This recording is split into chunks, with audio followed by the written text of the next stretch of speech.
Yeah, bring everybody over here. Come on, go. Crunch it.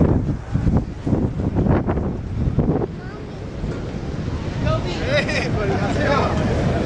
Dad. Here's your umbrella, honey. You got me.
Always do everything with 110% effort, no matter what it is in life.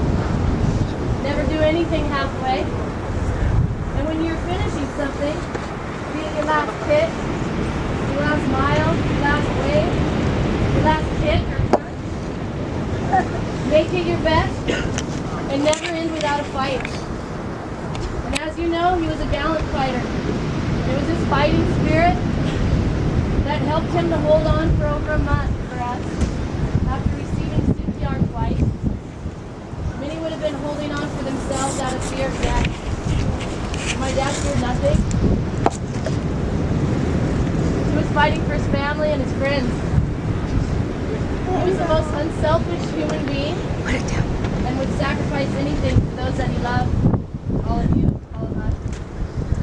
Many of you may not have known my dad was a very spiritual man, and he knew the Bible like no other.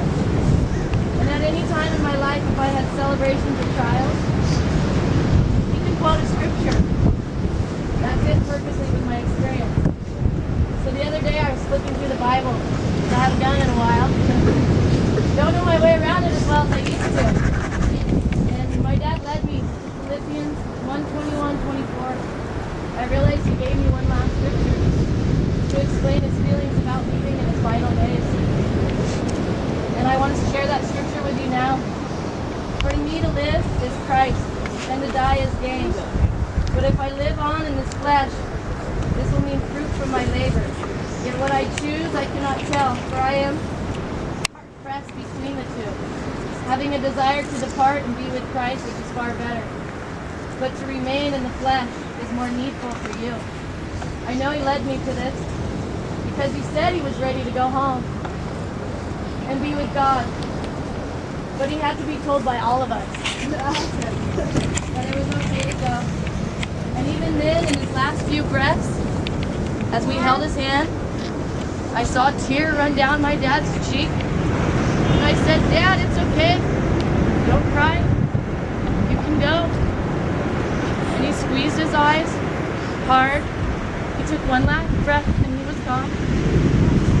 So today, as we paddle out and celebrate our Papa, I know that he's looking down on all of us, smiling, and his suffering is ended and he's at peace with the Lord. And he's up there with Benny, and they're catching waves. You know, my dad always wanted to surf again, and he hasn't been able to surf for the last decade. More than anything, he wanted to paddle out again. That was his big dream after his back surgery, was to be able to do this. So I know that he's up there with Ben, flying with Patrick, and Bruce, and Bruce Hardman also, and lots of others, his mom and dad, and other people that we love. So thank you all for coming. There are some rosettes in baskets up there if you want to throw a rose in as you're paddling out, if you want to grab one.